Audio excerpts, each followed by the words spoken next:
हर हर महादेव दोस्तों, महाकाल भक्ति ज्ञान चैनल में आप सबका एक बार फिर से हार्दिक स्वागत है। महादेव की कृपा आप सभी पर सदैव बनी रहे।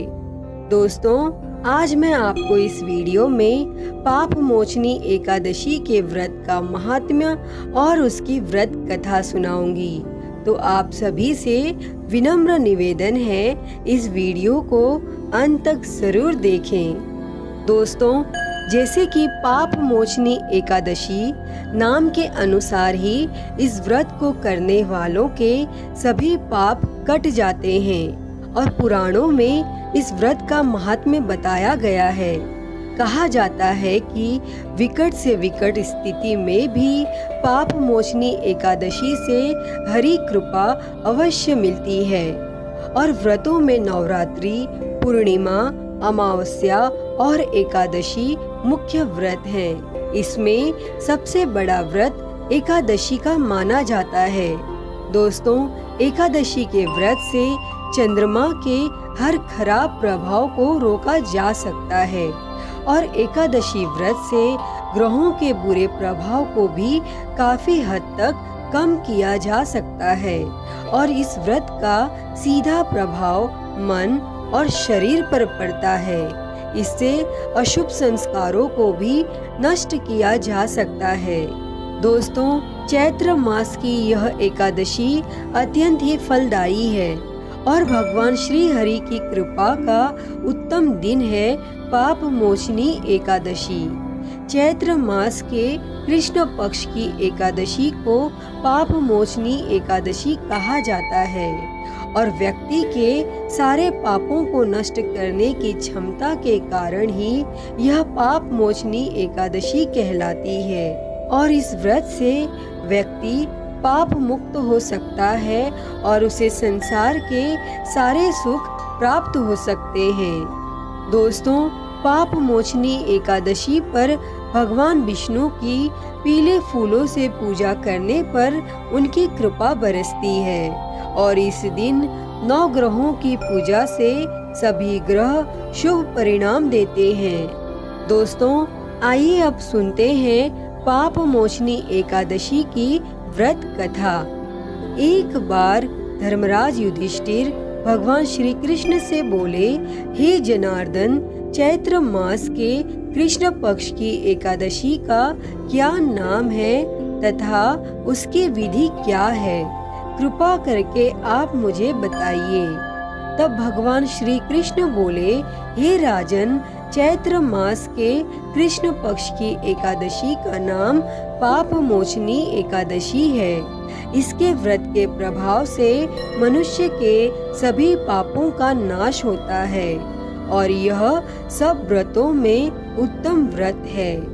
इस पाप मोचनी एकादशी के महात्म्य के श्रवण व पठन से समस्त पाप नाश को प्राप्त हो जाते हैं। एक समय देवर्षि नारद जी ने जगत पिता भगवान ब्रह्मा जी से कहा, हे महाराज, आप मुझसे चैत्र मास के कृष्ण पक्ष की एकादशी विधान कहिए। तब भगवान ब्रह्मा जी कहने लगे कि हे नारद, चैत्र मास की कृष्ण पक्ष की एकादशी पाप मोचनी एकादशी के रूप में मनाई जाती है और इस दिन भगवान विष्णु का पूजन किया जाता है।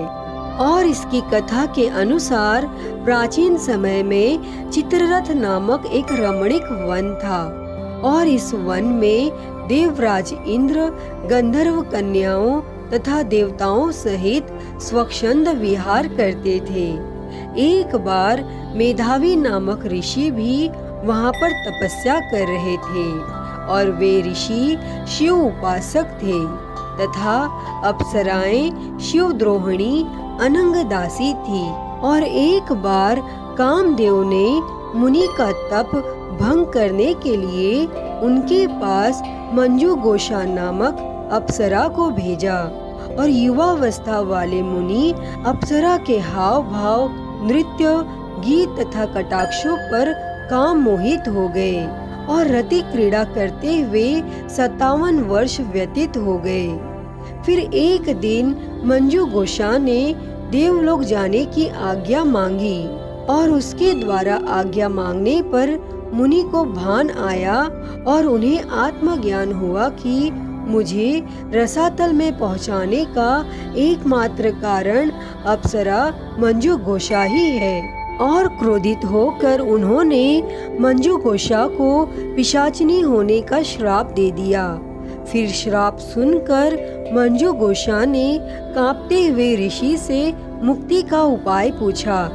तब मुनि श्री ने पाप मोचनी एकादशी का व्रत रखने को कहा और ऋषि अप्सरा को मुक्ति का उपाय बताकर पिता चयवन के आश्रम में चले गए और पुत्र के मुख से श्राप देने की बात सुनकर चयवन ऋषि ने पुत्र की घोर निंदा की तथा उन्हें पाप मोचनी चैत्र कृष्ण एकादशी का व्रत करने की आज्ञा दी।